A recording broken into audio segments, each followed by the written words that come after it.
Hi guys, welcome again to our committee call. So today we have three interesting guests, and we'll be talking about how crypto has been changing the game in Africa financial landscape. So my name is Paul Emmanuel. I'm the CM at Stagnant Africa, and today we'll be having AG, the CEO of FINA Protocol. We'll also be having Felix, the CEO of, well, he's not here yet. Okay, we also have like Elias, who is the founder of OneRamp. Yeah, okay, AJ is here. Felix is here.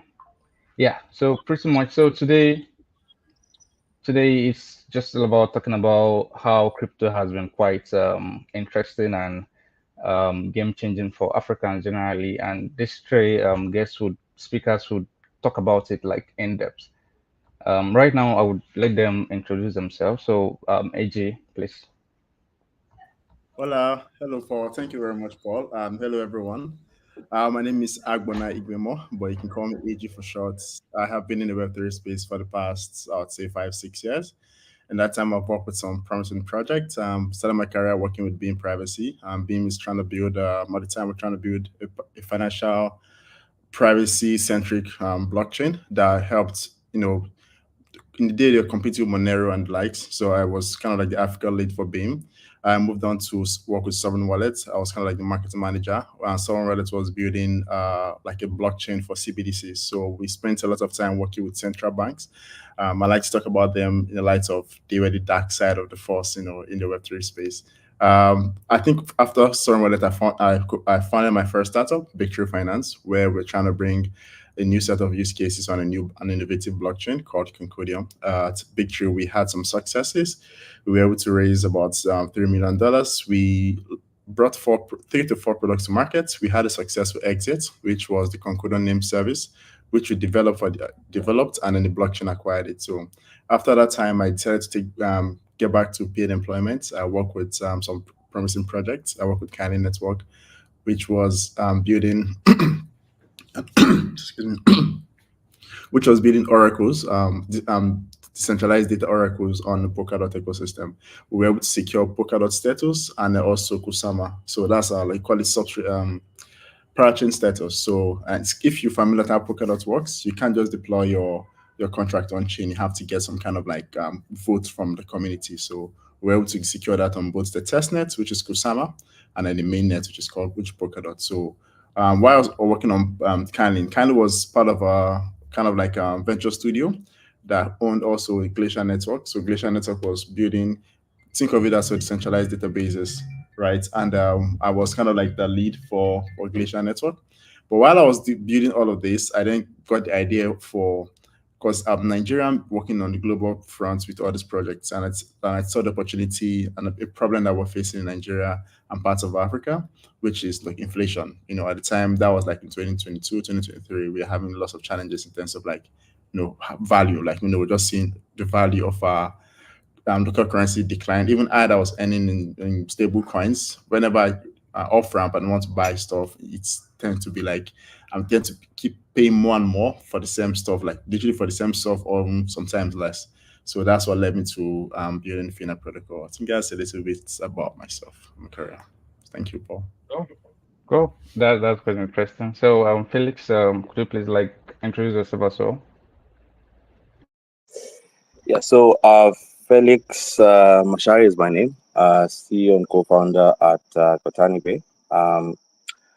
My journey in crypto started with a research work for an author. So she had written something called Blockchain Blueprint for a New Economy, and she had researchers all around the world, except in Africa. So I applied to be her researcher in Africa, and I think the first work I got back in 2017 was to research rent-seeking tokens on Ethereum. So there was the ICO boom back then, and she was looking at which tokens have utility versus which ones don't, right?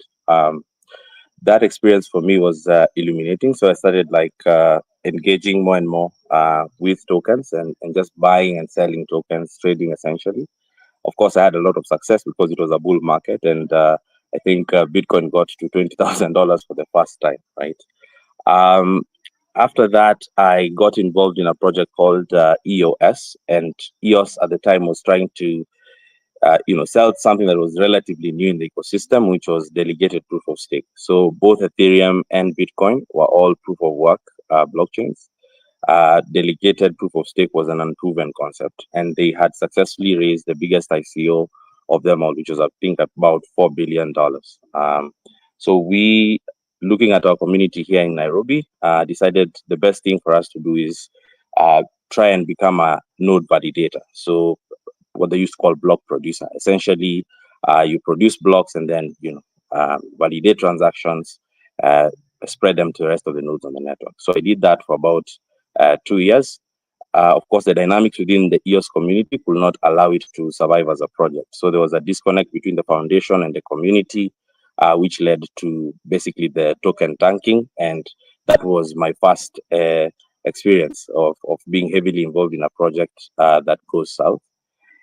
In that time, we had started looking at how blockchain networks on the continent are disconnected from local payment channels that people use on a daily basis. And so we started tinkering with this idea of like an SMS USSD wallet. So an SMS front end with a blockchain wallet as the back end.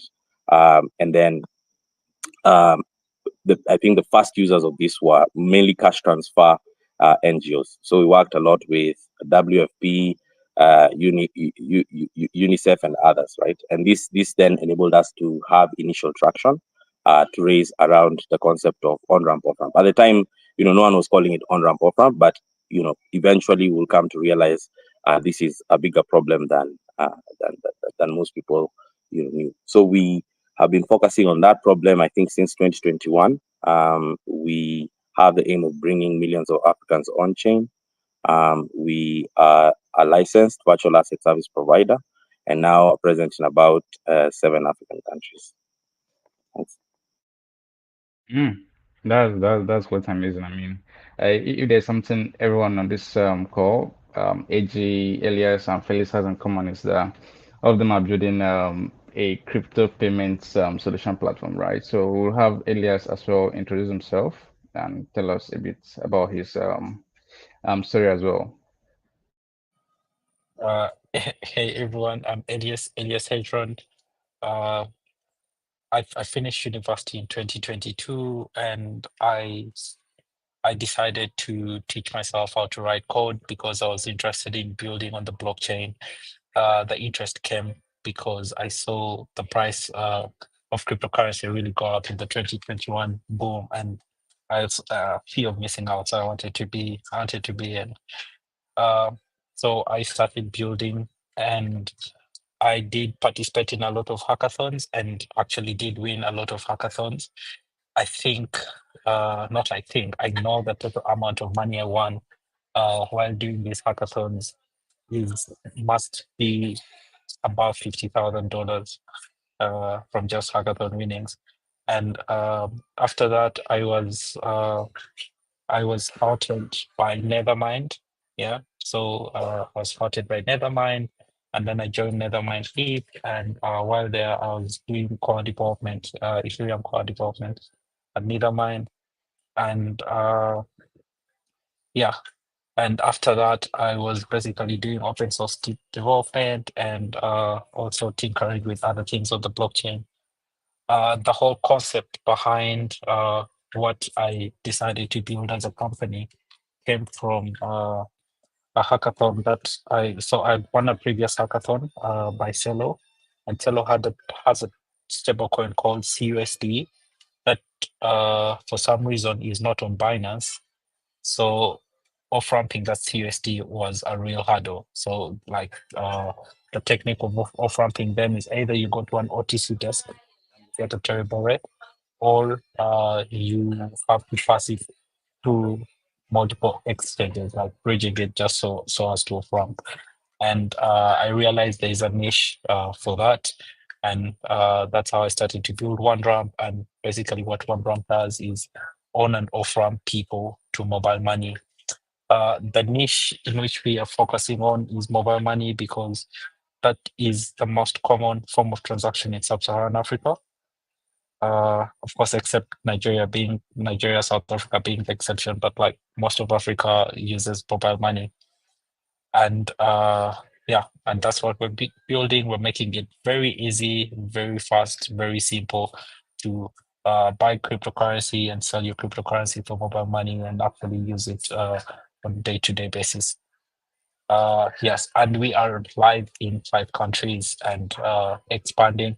And hopefully by the end of the month we shall be in Nigeria as well. And yeah, and see how that goes.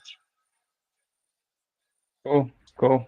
Yeah, I mean, I've actually like loved you guys' progress. And by the way, congrats on the recent grants you got from Stacknet.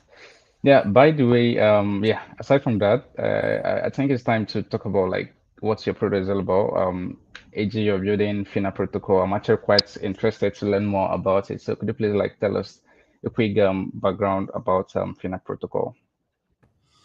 Definitely, definitely. So we're building FINA protocol. I think while I was working for Glacier and Kylie Network, had like a very strong connection, both local and internationally. So I had a very close mentor of mine that is in the oil and gas space in Nigeria. He's based in the southern part of the country, and he gets lots of contracts from the government, from private entities, from international experts and whatnot. And so he had like previous to that particular time, whenever he gets a big contract, he usually gets, he works with the local banks to give him local currencies for it to execute. And then when he gets paid by the government, he reimburses, he pays the loans, and then takes his the revenue he generates from that particular contract. So there was one period in 2021, 2022. I think 2022. Then there was like a massive spike. So at the time, the rate was around 600 naira to $1, and there was a spike in a day that it went up to 900. So, and that was the period he had one of his biggest, contracts whereby he had like, I think he has been working on it for a couple of years and then he secured it. And when he secured it, for him to execute now, because of that little spike, the bank kind of like, they were worried that, okay, we can make this money available, but you can't access it, which doesn't make any sense. So we give you money, but then you can't take it out of the bank. It's just silly. And then he had a very tight window. So he reached out to me because I told him at the time I had a very close connection somewhere in Canada that said they had like some funds because they're seeing what's going on in Africa in terms of adoption in crypto and businesses generally. And if there's an opportunity for anything innovative, like, he would be more than happy to, invest. But I was worried because I can actually make a connection happen, but then my connection in Canada that does not understand the dynamics locally, that he invests, let's say, 100K at maybe 700K, like 700 naira to $1. What happens when the naira depreciates a bit further? He won't understand that dynamics, but I will, and my connection here would. So I was kind of like in a very tight position whereby I couldn't make introduction because I was worried for myself. I make this happen, there's a loss of value. I'll be the one held responsible. And then for that reason, that deal didn't go through. So I started thinking about how about the situation where we can create is live on DeFi, where my connection in Canada brings the money, put it on some wallets, contract protocol, gets local currency disbursed to this other counterparty to execute this contract for a period of time, right? And then while executing, if let's say the exchange rate goes a certain way that is not favorable for the long term, they have to do some kind of margin call to liquidate that position. So I started thinking about it, like how can we do something similar? And so that's where the idea came. So what we started with, we worked on that's one of the important thing you do when you're building a solution. If you can get a CTO early on, it's very helpful. So I had a CTO, a close connection of mine. We built a proof of concept, very simple calculator where you as a user can go and say, I need 100,000 naira. It tells you how much you need in collateral. When we use WhatsApp at the time, we tell you to complete the transaction on WhatsApp. You come to WhatsApp chat. We tell you need to deposit 100, let's say, for example, 50 USDT. We give you a wallet. You deposit it there. We now tell you to give us a bank account for send money. It's just very, very rudimentary. It wasn't going to scale, but we tried it. And interestingly, within a week, we had over 10, 15 users actually reach out and say, I went through that tedious process of sending WhatsApp messages to some business accounts and then that's where we knew we had something worth exploring. So moving further down, we spoke to a couple of course, we have some interesting connections here in Nigeria. We spoke to some founders, pitched the idea to them for them to critique it, and then we had like lots of feedback, lots of criticism. Interestingly, we got some of our first investors from those conversations, those early conversations we had. So that's how Fina was founded. We were able to raise 100K in Angel round, which we've used to build the first version of the product, which is currently live on MVP. I think till date we've processed over $10 million in. Of course, we have other solutions apart from the collateralized lending. We have remittance, we have on and off ramp, and then for that reason, we've actually kind of like had like a very interesting market here in Nigeria. We're only available right now in Nigeria. We have plans to go to other African countries, but yeah, that's the spiel about Fina. Cool. I was actually about to ask you if you are just available in Nigeria, or available in other countries, though. I mean, that's pretty cool. I mean, it all comes from like experience we actually like have as Africans when it comes to sending money out of Nigeria and all. So yeah, so Felix, I would also like want to hear about what your project is all about and what was the motivation for you to like build it out. Yeah, so for us, I think it was just the fact that we were users of crypto. During our node validator years, we used to get paid in EOS tokens, and then we had to Offramp. So if you think about Offramp basically meaning that you're moving from digital assets to local fiat currency. OneRamp meaning you're moving from local fiat currency to digital assets.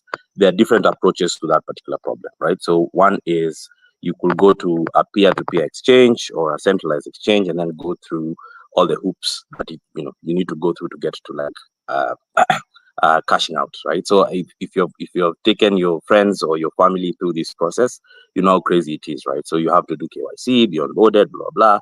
There are a bunch of things that they don't understand. You have to teach them how to move like from spot wallet to funding wallet, find a good trader, then trade with them, then wait for the trader to send money, make sure that they have confirmed they have the money for them to release the funds, and that still remains the case for a majority of us in Africa.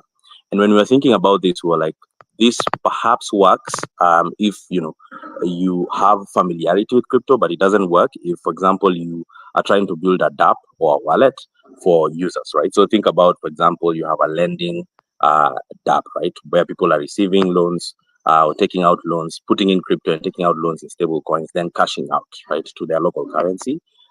Or another use case like DeFi, where somebody needs to just put in their local currency and stake, right, in a stable coin yielding DeFi platform. So when we thought about the dApps and everyone else, we were like, what is it that will make these people's work easy, make it easy for their users to on-ramp and off-ramp directly from the applications? And if you look at the on-ramp, off-ramp stack, you have on one side, you have the blockchains themselves. And of course, there's a lot of fragmentation of liquidity at that level already, right? So there are a couple of like so many blockchains that you can choose from. I think the last count was something like 2,000 blockchains. But let's say that you have like the top 10 blockchains and you want to off-ramp from those top 10 blockchains.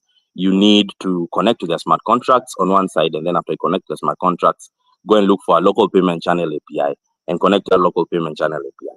If you are a dApp or a wallet that's trying to scale across Africa, that means that you have to do this in every country.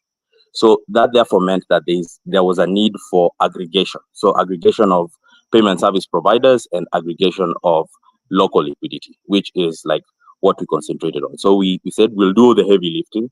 We'll go to each and every one of these countries. We'll connect to the local payment channels. We'll deal with the regulation. We'll handle the liquidity, the liquidity or float management. And that's one approach. There's another approach that people have taken where instead of doing this payment service provider and liquidity aggregation, you have a decentralized agent network that does this work for you. So basically, when you call the API, it routes through the decentralized agent network. So there is, for example, a project called Accrue. There's another project that was there initially, I don't know if it still exists, called Cashlink. So that's another approach. So you could go with a decentralized agent network where you basically take P2P agents, and anytime somebody makes a request, you route through them. Or there's this other approach where you just aggregate payment service providers and liquidity, which is the approach that we took from the beginning, right? So if I'm a dApp, I'm an exchange, I'm a wallet, all I have to do is I need to connect to this single API, and then it enables my users to cash out in multiple countries. Because this is a very hard problem to solve, and actually even a very hard problem to build and manage, we don't usually do B2C. So we don't, for example, have our own B2C wallet, customer-facing wallet. We are just serving people who are doing B2C. So if you think about what DeFi Summer taught us in 2020, a lot of crypto should be composable. Composability is what is needed. So I don't need to build another blockchain. There are already too many blockchains. I don't need to build another asset, stablecoin, Bitcoin, Ethereum. There are too many of those ones anyway. And if I'm doing aggregation of liquidity, there are probably several providers at that stage. And if I have a wallet, a DeFi wallet, or like an exchange, or like a DApp that's serving end users, I want to concentrate on that and make sure that is a perfect experience. The UI UX experience is perfect. The customer support experience is perfect. So we're thinking about developers as our primary customers, essentially, right? So if you are a developer, you can link to the API, and once you link to the API, your users can on-ramp and off-ramp directly from the DApp. So we do the liquidity aggregation for you in various currencies. That's Kenya, Ghana, Zambia, Tanzania, Cameroon. There are a couple of countries, and we also connect to local payment channels in those countries. So if I'm a user in Kenya, I can, for example, cash out from my Valora wallet or my, MiniPay wallet or my Yellow Card exchange directly to M-Pesa, right? That's the kind of experience that we want users to have, so that there's no heavy lift, with Web3. There is an interesting project we did with farmers where they would on-ramp directly from Kenya shillings and put their money on something called the Mula wallet. And Mula was essentially a DeFi pool that will give them yield as a group, right? So we see quite a number of use cases, and we serve quite a number of customers that are just interested in the on-ramp, off-ramp capabilities that we offer. That's pretty cool. I mean, I love the idea basically. I mean, so let's just like continue, right? Elias, could you please like share your already you've actually done this, but just give us a bit more of what your project is all about. Okay, so simply put, we are an on and off ramp. Currently, we are allowing users mainly to be able to on ramp from mobile money to cryptocurrency and off ramp from cryptocurrency to mobile money. That's what we are doing currently, and we're trying to really do it well. But beyond this, we are also working to build a payment, something like a payment service. So you're able to pay for goods and services with cryptocurrency, like without the specific need of having to offer up your cryptocurrency. So we believe this might be cheaper because of the low transaction fees involved in on the blockchain. So we are looking at that as an alternative to what we're already doing on and off ramping. I believe we're doing on and off ramping well, and we're trying to pivot, and we're trying to build a better product, a better user experience for the users who are using OneRamp. Yes, and probably in the near future, users on OneRamp could as well be able to have crypto cards and be able to use the cryptocurrency directly from their cards, and don't have to pay the charges that are involved with using mobile money, because mobile money, it's interesting, it's convenient, but it's also very expensive. So we are looking at how can we make it as cheap as possible, and Visa could be an alternative. Yeah. Cool. It's amazing to hear about you guys product, but let's move to the next stage, right? So I've heard a lot about your product, but I would love to know from your from your perspective, like what would you say are the challenges in the traditional payment system, like in Africa? I mean, you have already said what your product do, but apart from like your product, like what are other challenges you have seen across like the African payment system? Okay. Okay, AJ, you can go for it, yeah. Yeah, cool. I think Africa is like all know right here. We're kind of excluded from the global financial system. I was listening to a video the other day about Access Bank. Access Bank is one of the biggest banks in Nigeria. The founder was talking about how Africans or Nigerians don't have, like, zip code and postal code. Like for right now, if I'm filling a form and they say postal code, I don't know it offhand. I have to go to Google and search what is the postal code in my region in VI, and then whatever it is, or it changes every now and then, I have to copy that and put in that form. So, but then when I traveled to the UK, I realized that this is like a thing, like, there's like this code for different streets and whatnot. And that conversation was very interesting because I understood what it meant because of the fact that we're trying to fit ourselves into this global framework. And if you don't have those specific numbers or requirements, you're kind of like excluded from the global trade. And that's something that's very, very interesting. So for a Nigerian, it's kind of like, it made a lot of sense why it appears that sometimes we don't have access to certain financial systems and whatnot. So for Nigeria, payments is kind of interesting. I think one of the challenges we've seen locally here is that right now, for you as a Nigerian to access US dollars from the bank is impossible. You can't go to the bank and get US dollars, right? And then you have to speak to guys on the streets. Those are the BDCs, the black market, literally. And then that's like a parallel market. This is part of the informal economy, and you get dollar for outrageous rates. And then imagine if, as a user, let's say for example, I want to travel. This is just maybe like a one-off. I can do this like 2-3 times a year. But imagine if you're a business owner that actually have to buy things outside the country, you have to import things down to Nigeria. And then this is like, you have a business need, and then you have to continuously buy from these BDCs at ridiculous rates. And that, you see, that will affect your bottom line, because obviously if you're paying a lot more to import, to get these dollars to import goods, and if the goods come down, obviously the price is going to be more than above market rate. So these are how these things trickle down. And that's no surprise why we're seeing the high cost of living in Nigeria. Everything is going up, and we'll see massive inflation in the country. And obviously there's the volatility of the naira itself. So I think it all comes down to, like, the fact that you have inefficient systems. And then this is one of the interesting things I'm seeing Web3 with stablecoins actually solve. People now, as a user, without so much requirements, you can go to FINA, you can go to other exchanges, you can actually access USD. And then obviously the other solutions that FINA can actually enable, you actually convert that USDT to USD, and you can actually do trade globally.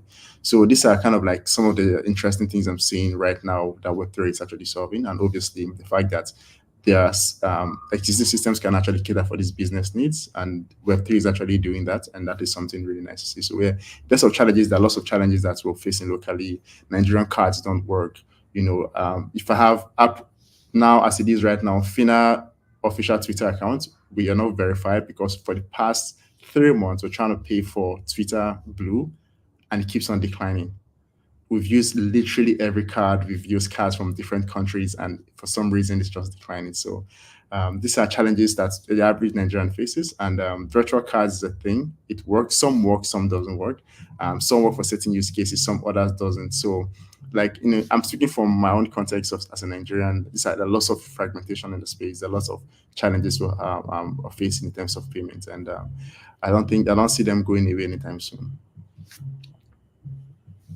Yeah. Cool. I like the fact that you spoke from a Nigerian perspective, right? I mean, I'm also Nigerian, so I really understand what it's like, the whole hurdle when it comes to getting dollars and all. So Felix, I would also love you to tell us, like, from your own perspective, how this has been in Kenya, and how the experience has been for you, like, generally. Yeah, like I think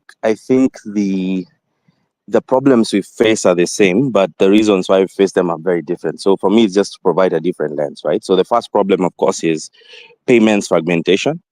And if you look at where why we have very different payment systems is because, for one, we don't share similar economies, right? So like we're on the same continent. We probably can even be next door neighbors, like the way Ghana is a next door neighbor to Nigeria. But the way our economies are structured is very different. So you have, for example, economies that are fully dependent on commodities, oil, oil and gas, and Angola, or what's it called, Nigeria, Senegal. Quite a number of countries fall in that category. You have other economies that are fully dependent on service industry, right? So like if you look at economies like Ethiopia, they have the largest airlines. I think it's the 10th largest airline globally, has something like 157 aircraft carriers or something, and they employ a lot of people, right? You have people who are dependent on tourism, like Kenya and Tanzania and Zanzibar, right? Those are very much service-oriented economies. You then have fully industrialized economies. Good examples here, of course, being South Africa, Namibia. They do a lot of mining there, but they also do a lot of industrial work, right? So our economies are not similar in terms of where we get where we get majority of, GDP. And because of that, the payment systems over time have evolved to serve the needs of that market, right? So mobile money worked very well in Kenya, service-oriented market. It doesn't work very well in Nigeria. Nigeria is bank, right? And the banks over time have become so good at what they do, instant payments and so on and so forth. So if you're trying to build, right, in Africa, and you're trying to, for example, build for multiple countries, you're dealing with multiple payment systems with different standards, different APIs, and so on and so forth. It's unlike Europe, where you have like a single standardized SEPA payment system for the whole of Europe, right? Or SWIFT for like most of the global north. The currency volatility problem is, of course, something else that businesses must deal with, because you're receiving payments in local currency. And of course, you have your margins. You're probably added your profits on top of that. You probably have priced it in a certain way. You have negotiated with your customers for the same, but like the currency just sliding can wipe off like all your profits. Okay, so if you look at, for example, MTN in Nigeria, they're complaining now and saying, bring back the tariffs, because for the last 8 or so years, we have not been making any profits, right? We are using the money that we basically made before. Okay, and if this continues, our telcos here will die, right? This affects, it will even surprise, it affects very large businesses and very small ones. And then the final one, of course, is dollar scarcity, which you alluded to, which is you're not going to trade with South Korea using Naira or using Kenya shilling or using Uganda shilling. You're going to trade with them using the US dollar, because it's the most widely accepted currency. It's a reserve currency as we speak, right? So there's never enough dollars on the continent to service the needs of the continent, right? And even if there are dollars in the banking system, they will prioritize the government before anyone else. Because remember that all our debts are denominated, most of our debts are denominated in USD. So when governments are paying back debts, they will pay it back in USD, right? So if you have 3 problems: payments, fragmentation, currency volatility, and dollar scarcity. And that's why you see, to some extent, USDT, USDC, stablecoins were sort of like the Hail Mary solution for all those problems at once, right? Because a stablecoin is riding on a blockchain, which is permissionless and open to anybody in any one of these countries, so long as you have an internet connection. So we can, for example, I can send you today USDT in Nigeria, and you can Offramp in your local, like however you Offramp, right? So we solve that cross-border payments fragmentation problem, because before we could never get the telco in Kenya, which is Safaricom, which runs M-Pesa, to agree with MTN in Uganda, right? To agree with Airtel or Tigo in Tanzania, because they all are competing, right, for the market, and they don't want to give their users or their trade secrets. But now with stable coins, all of us are united. All of us can send money to each other, right? You also have the currency volatility problem, which means if things get very bad, as a business, I can shield myself by just like acquiring more stable coins. Okay. And then you have this dollar scarcity problem. If I go to a bank and I ask them, hey, I have sold $2 million worth of Naira and I want US dollars, and they tell me, you can only find $50,000 today, I can always go and get USDT or USDC from liquidity providers globally. And of course, governments will fight this and everything, but if it has, or if it's addressing a need, then people are still going to use it, right? So stable coins have found a product market fit in Africa, because they do away with a great number of, like, a great set of problems that were impossible to solve before. Yeah, pretty much. I've actually asked myself, imagine there was no USDC, how exactly would it be like receiving payments? And I know they are like platform that offer that, but the charges they have on their platform is like quite like expensive and it's very slow to actually like send this stuff. But when you do this, like let's say on Ethereum or any blockchain, it makes it like very cheap and fast as well. So Elias, the same question to you as well. So we'll try to like so we can beat the time and all.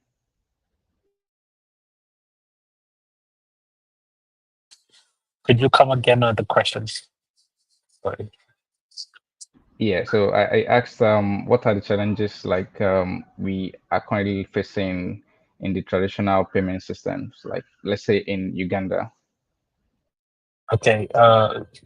First and foremost, Felix and AG have pretty much summarized everything I had in mind, and they have done a great job elaborating on it. But yes, the challenge is that I believe, not that I believe, that I know we do have. First, it's fees, like the fees of the current fee structure of the financial system. So if I'm to use mobile money is so expensive.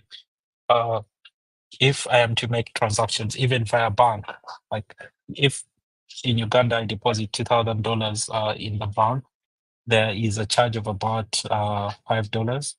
Yeah, that is taken away. I don't know what that charge is for, but the banks have their reason. Stable coins, on the other hand, if someone sends me 2,000, I receive 2,000. On Base, for example, they'll send you 2,000 with no fees, no charges whatsoever. So I believe uh, this is a great use case. Like if we are going to be able to send money and to store our money without it actually losing its value. And yeah, cryptocurrency is a great case for it. And also, uh, AG said this already, but like if I'm able to have US stablecoins, I know this may not be good for like African economies that are trying to maybe de-dollarize, but it's a hedge against inflation because the value of the currency is always deteriorating much worse than the US dollar. So the rate at which the Kenya shilling is being inflated against the dollar, it's safer for you to hold US dollars in stable coins than to actually hold the local currency. And also holding it in a bank versus holding it in a wallet, I think it's the better option is to hold it in a wallet because you're not going to have maintenance costs for keeping your money in the bank and like all those other charges. Yes. The other things Felix has talked about it, and I wouldn't want to say them again. Yeah. Cool, cool. Yeah, pretty much. I would say anyone you asked about like these challenges, they would actually point out the same stuff. Inflation, not able to get this dollars like from banks and all. So let's move to the next question, right? So, what do you consider like the key innovations in the blockchain space that have facilitated the growth of crypto payments in Africa? So, AG, you can take this up. So with regards to the key innovation in the space of actually, kind of like solve that problem of payment, I think during Magma, we had a conversation with, I think Jason, the founder of Bootcamp, where he asked a very interesting question about what has crypto and blockchain done aside finance and payments. And that is our reality. We're in continents whereby it's very, very difficult for us to actually send money. If I want to send Naira if I want to send value to Elias through the bank, it takes longer than it would take for me to send US dollar to someone in any other part of the world. So within Africa, payment is kind of like fragmented, and Web3 crypto stable coins have actually solved that. I can simply just send him USDT. Yeah, we understand that holding stable coins is not good for the economy because we're taking value away from the continent, but at the same time, it's we have to think about ourselves first before start thinking about the collective good of the ecosystem. So I think with regards to that, I would say for starters, exchanges actually played a key role. Simply, as in, I know back in the day when you had to, I think I started my career on Steemit where you have to write articles to earn. And then when you write these articles, you earn SBD, you earn Steam. And then when you want to off-ramp it, it's a different ball game. You have to go to, I think there's some guys that do just on WhatsApp, you have to chat them up to send to swap your SBD for local currency. And I think I knew how frustrating it was for me at the time. So I started getting used to, I think, I'm trying to remember the name of the decks. I think one of the first decks is back in the day. And I actually lost money trying to utilize it. And it was a painful experience, but I tried how to do that learning. I think I'll try to remember, I think it was Will Bit Shares. I'm not sure if it's Bit Shares back in the day.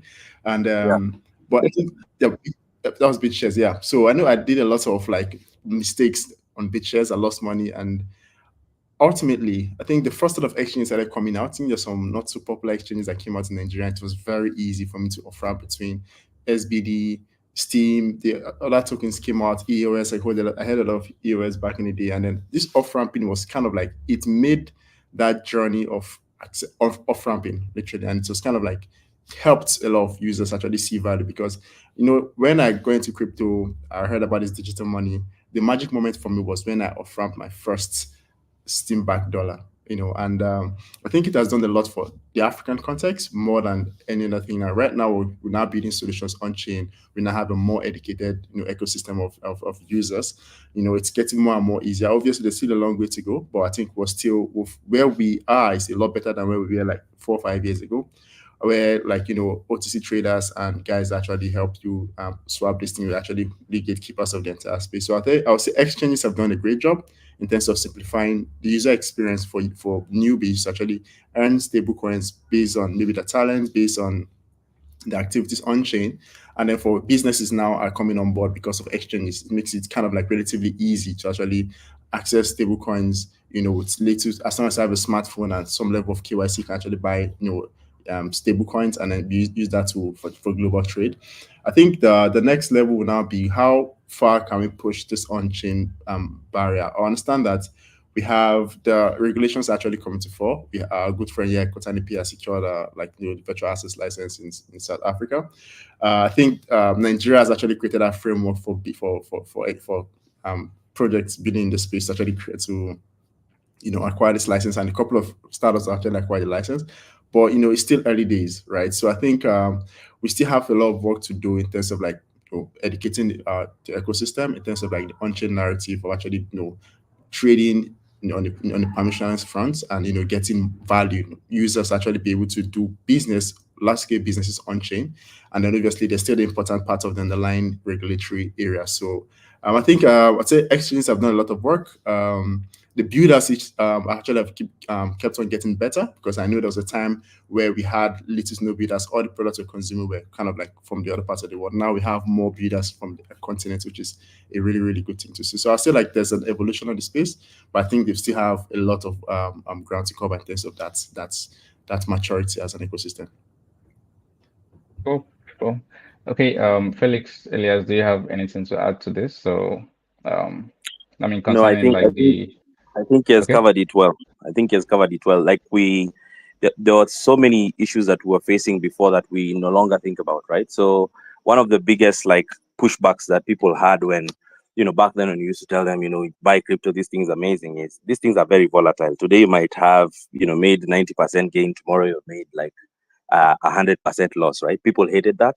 I think stable coins have solved that for everyone. I think the move from proof of work to proof of stake blockchains helped with a lot of the scalability issues, the fees issues, and there's still more work to be done, because I think one of the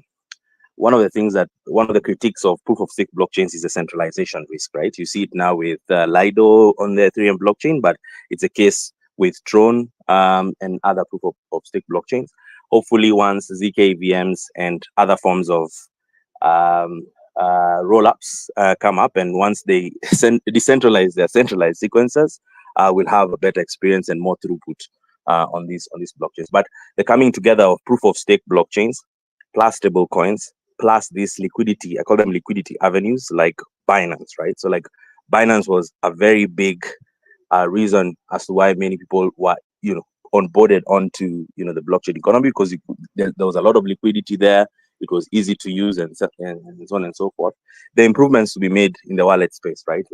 no one here can say or agree that MetaMask's experience is the is a kind of experience that your uncle or your grandmother will like, right? There's a lot of improvements to be done in the wallet space, especially the non-custodial wallet space, and just looking at things like account abstraction and other things helping with that is pretty exciting, right? But none of these things that we do now would have happened without some of the innovations that AJ has spoken about. Yeah, exactly. I mean, smart wallets has made it like completely awesome. I mean, the UX of this wallets has actually like increased over the years, right? So, Elias, do you have something specific to add, or we should just move to the next question? Okay. So, right now, let's talk about the regulatory hurdles like we are facing in Africa, right? So, AJ,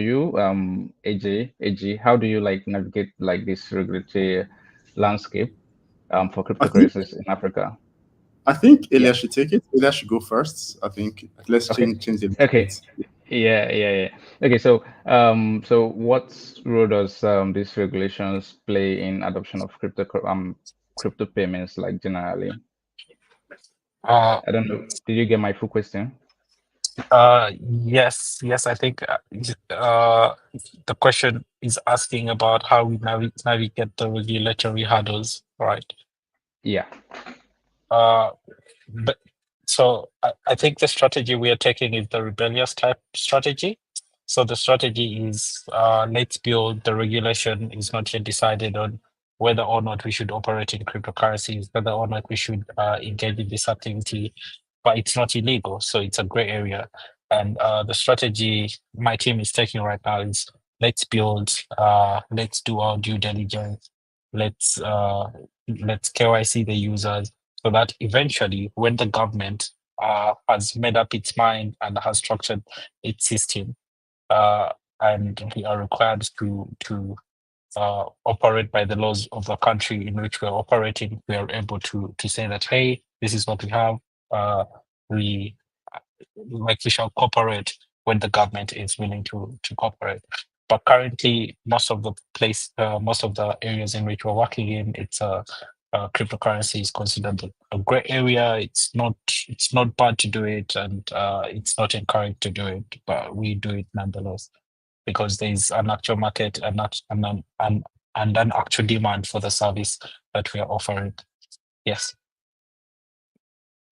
Okay. So AJ, so I'm very curious, like as a Nigerian, how have you been able to overcome the whole regulatory hurdles and all? I mean, because I know these guys can be quite crazy, right? So how have you been able to do it? Okay, I think when we first started building Fina, one of the first things we did was we had a legal firm draw up a regulatory framework for us. So with regards to our solution with our collateralized lending, we had the licenses we need to acquire locally, how to set up the business so that we will not be breaking any laws, and how to set up our products, in a way that we're compliant. And like Elias said, we actually KYC our users, so we have idea of who we're trading with, which is utilizing our platform, and then what tiers of transactions they're doing. One of the things we also do, we do on and off ramp, and that was not because that was one of our basic like idea of going to market. It was kind of as a need because users come on our platform, collateralize USDT, have access to Naira.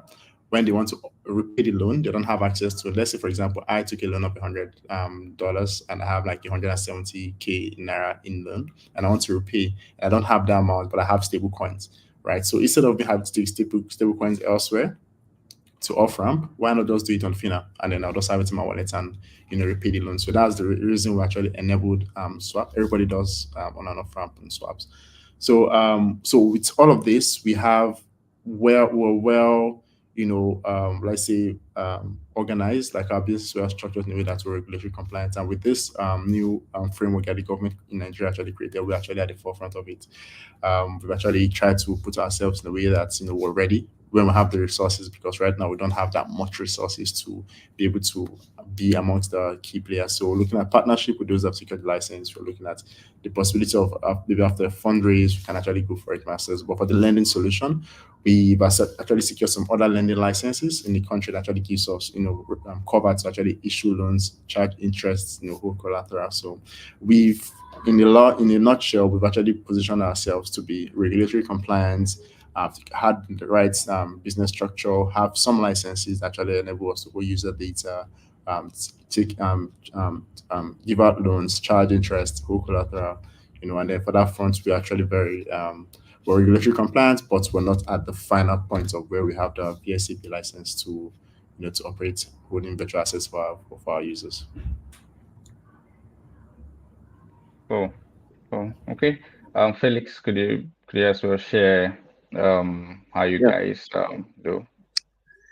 Yeah, I think one of the things that makes regulation a very frustrating, topic for entrepreneurs is because one of the things Elias has mentioned is it's a gray area and it's an ever evolving area, right?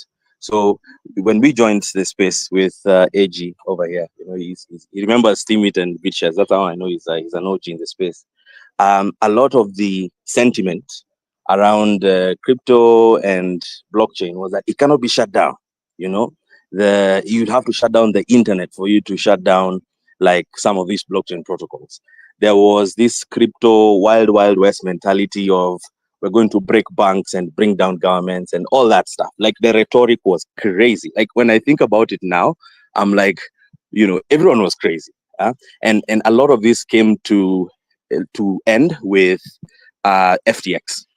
FTX basically was the curtain that fell and separated that crazy crypto wild west period and the new period that we're now in, which is super regulated, right? But even when you look at this super regulated place where we are now, it's evolving, and especially in Africa, the regulatory landscape is not equal and it's not the same, right? So, for example, the currency devaluation in Nigeria was so bad, the government had to come in and step in and say, no, you can't do USD stablecoins. Like that's not acceptable, and we're not going to accept that, right? Because you're basically fighting the local currency, and that's because Nigeria as a place didn't have time, right? If they continued and let things to flow as they did, we'll probably get to like 3,000, 4,000 naira to the to the dollar, which will have been crazy, right? Like basically wiped out people's wealth and so on and so forth. Most other places have time. What I mean by have time is their currencies are very, they've been affected very little compared to, the USDT, USDC. So there's been very little effect of USDT, USDC market on their currencies. And if you look at some of these markets, they're now starting to put stablecoin regulation in place, right? So you see, like, for example, MICA is for Europe, like they have stablecoin regulation. If you look at what's it called, Dubai and the UAE, they have stablecoin regulation. And what does the stablecoin regulation say?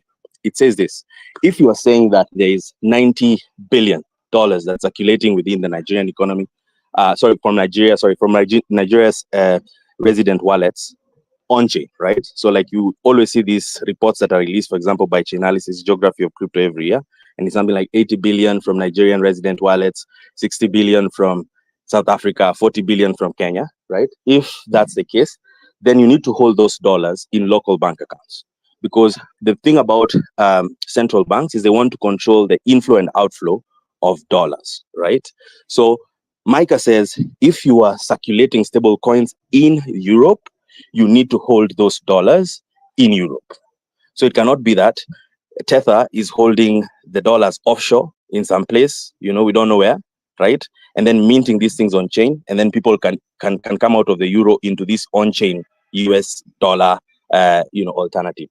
If they're holding those dollars somewhere, then why not hold those dollars within European banks? Create like financial stability within Europe. And it's the same case with UAE's approach as well, right? UAE's and Abu Dhabi's approaches. If you have all these stablecoins circulating within our jurisdiction, you need to hold those dollars in our jurisdiction. It's most likely the case that this will be what many other governments will ask for.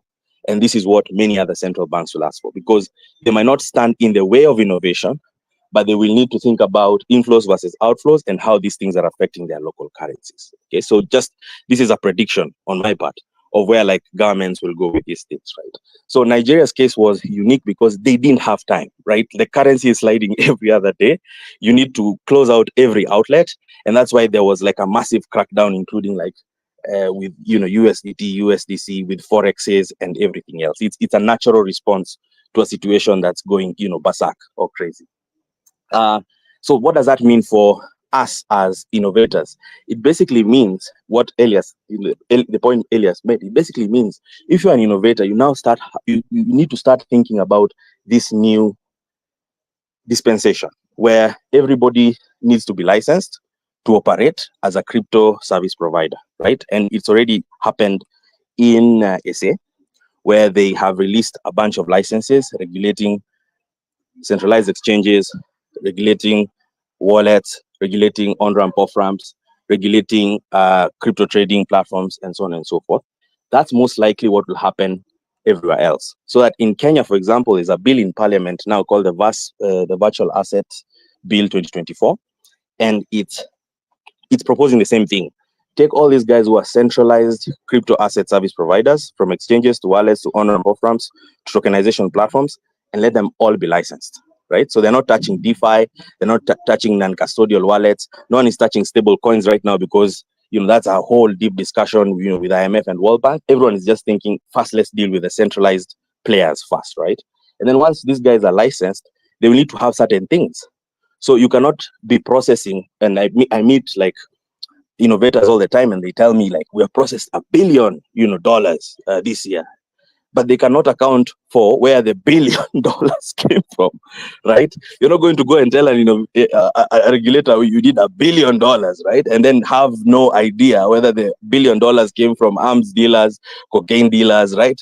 Like illicit activity. So one of the things that you need to start implementing at this point is KYC. You'll have to implement AML. You'll have to know your users. You'll have to even reject volumes. I can't tell you the number of times within KotaniPay we've had to just say no. Because you do a background check on somebody, you find, oh, the guy is in the CIA watch list. I kid you not. We find one guy in the CIA watch list. How can you be in the CIA watch list, right? Like there must be something that you're doing which is not like, which is very, very illicit, right? So like innovators need to start thinking there's a world where we are all regulated. There's a world where this whole stablecoin issue is solved, and central banks are the ones, or local banks are the ones that are packing the dollars on behalf of Tether and on behalf of Circle. And that's why you're seeing Circle is going everywhere around the world and saying, regulate us, right? Because they understand this is a new dispensation, okay? And so for me as an innovator is put systems in place to identify all my users, put systems in place to identify all my volumes, and even go beyond that.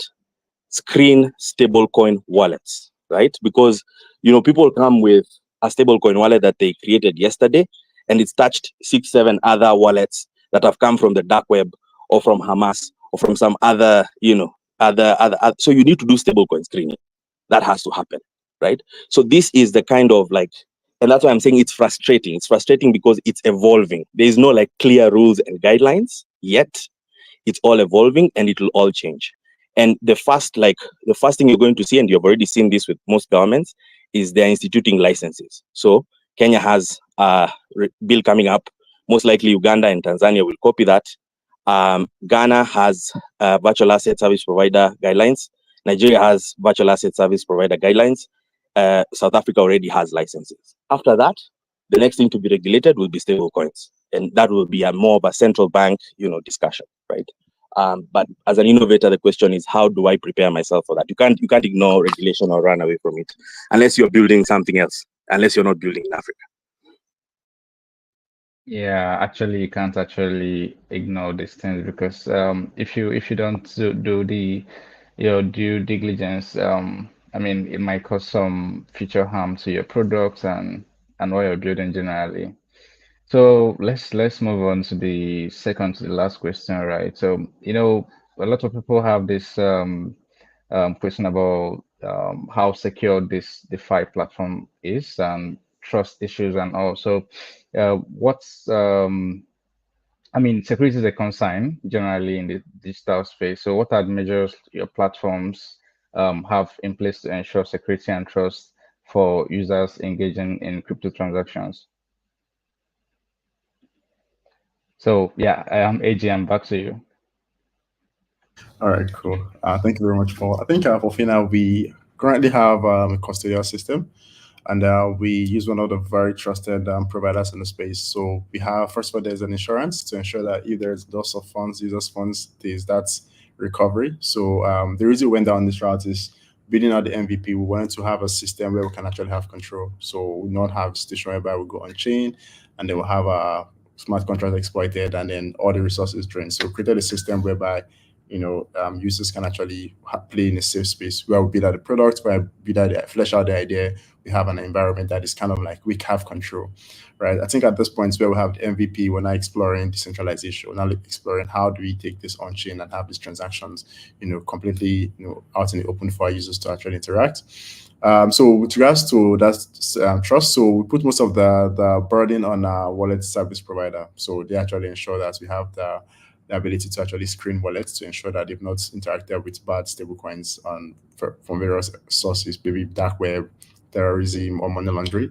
So that is one of the key things we actually did. And I think we have an SOP process that actually ensures that we actually do these checks regularly. So we pay a little bit extra to have this, extra services available on our wallet service provider. And then I think on our side, we ensure that there's trust, right? And then we have some local partners who actually collaborate with that license. So we don't hold resources that we don't have the license to hold for our users. So, and then the part of the stablecoins we hold, we have kind of like business coverage for that to do that. So most of the things we've done on the security side, we kind of outsource, and then we have used a very robust provider that actually ensures that security framework. So on the other side, for ourselves as a business, we do extensive KYC because we have to provide security for the users and security for ourselves. Like you said, we're Nigerian. There was a time there was a witch hunt for OTC traders in the space, and we have to protect ourselves. So in case we get picked up by the guys in power, we have everything we need to not if we're going to outside users, but if we have any user that actually has done something nefarious or something bad in the past, we can actually see how we can actually have these conversations behind the door. But what we are trying to do from the get-go is to make sure that we have a system that everyone is safe. You can trade safely. You have the right tiers. You can do what you have to do as a user, as a decent user that plays by the book in the space. So we've done all that stuff in the past, and right now the system is running efficiently, and then we're at this point where we're looking to scale our operations. So yeah. Nice. Okay. Felix, does the same apply to you? Yeah, I don't think I'll reveal too much about security. I'll just say at a high level, you want to make sure that you're smart, and these are the things you hear everywhere. But you want to make sure your smart contracts are audited. There are very good tools out there. Open Zeppelin has moved from being just an open source smart contract auditing firm to actually having products, right? So they have several products that deal with several issues, including one called Defender. If you're literally under like a hack or an attack, they will work with you to kind of solve that problem. So because there are so many forms of smart contract vulnerabilities, I think the last time I checked there was something like 25 of them, front running attacks and all these reentrant attacks and all these kinds of vulnerabilities. Of course, if you have like your traditional payment systems, you want to do penetration tests, right? There's also an element of corporate hygiene that's very important. So you need to teach your people how they can be phished. You probably need to have some devices for the organization, and so on and so forth. And especially if you're custodying user assets, right? And then when it comes to custody, MPC has proven to be better than multisig. It has a couple of benefits that are above multisig, right? So like the very high level things that you can do at the beginning, which can help. And those four, I think, stand out for me. Cool. Well, so Elias, Okay, so AG has covered everything, but basically how we try to guard the users, first of all, we do not hold user funds. So the users just use our platform as a service. Secondly, we try to be compliant in a way that we are using a service provider to check the wallets that interact with our service, so that we are not offering a service to Al-Shabaab or CIA blacklisted wallets or whatsoever. Yeah, and thirdly, we have a channel so that users can report complaints in case there's maybe their payment has not come through, their payment has delayed. They can always report, and then we shall give feedback because we want to keep our users happy on our platform. Yes. Yeah, cool. Just like Felix said, auditing your platform is very, very necessary. I mean, I'm sure like every founder here has actually like done the necessary audition like on their platform, right? So, well, this is the final question, right? Because we have already like taken more than an hour here. So, right. So, what do you guys like see as the future outlook and opportunity? Like, what do you see as the future of crypto payments in Africa? I mean, are there any emerging opportunities that could transform the financial landscape in Africa? So this time, let me start with Felix. Okay, so I think for me there are a couple of movements towards local stable coins, which I think help with swapping, right? So if we move from this place where we are swapping off chain, like we're swapping in local payment channels, to a place where we just can swap USDT, USDC on chain to like a local stable coin, and it's as good as holding the local currency, then it increases the velocity of payments and makes things streamlined and easier, right? Then there's just the basic like core technology things that are happening, and I think they were mentioned here, everything from smart wallets to account abstraction to ZK EVMs to the roll-up movement, right? That will make it convenient for people to use payment apps, right? So people are already used to convenience, from Uber to Bolt to all these apps, right? You're not going to move those consumers from that experience to a shitty experience where they're waiting for they're waiting to sign a transaction and they have to try signing a transaction thrice, right? Before before the transaction goes through, right? So that, like that's something that excites me, especially in the wallet space. I think those two are the major ones that stand out for me. Cool, cool. Okay, Elias. What I'm really excited for is a world where we are making payments in cryptocurrency, like an Africa where uh, we use cryptocurrency to pay for goods and services, and also maybe I'm paying in cryptocurrency, the other person's accepting cryptocurrency. Yeah, I'd be excited for that. But I guess there's the saying that you create the future you want to see, and that's the future we are trying to create. Cool. So AG. Yeah, I think the one thing that actually excites me, and this is one of the reasons why I'm in this space. You know, Africa has the youngest average age on the face of the earth, right? We're digital natives, right? The average 15, 20, 25-year-old has actually heard about stable coins, crypto, their tap or try airdrops and whatnot. So I don't think the fact that we have this young age of people adopting this technology, because I think there's a research I did when I was still in university, and then we are looking at how the adopters of technology, the young people, actually usually the ones that adopt technology. The guys from the 40s, 50s, and they are not so good at adopting technology. So for this very reason, the future of Africa, because this generation, our generation, the younger generation, are going to keep adopting this technology, and then we're going to see an Africa that has crypto, in terms of like what Elias said, we used to pay for services in real life.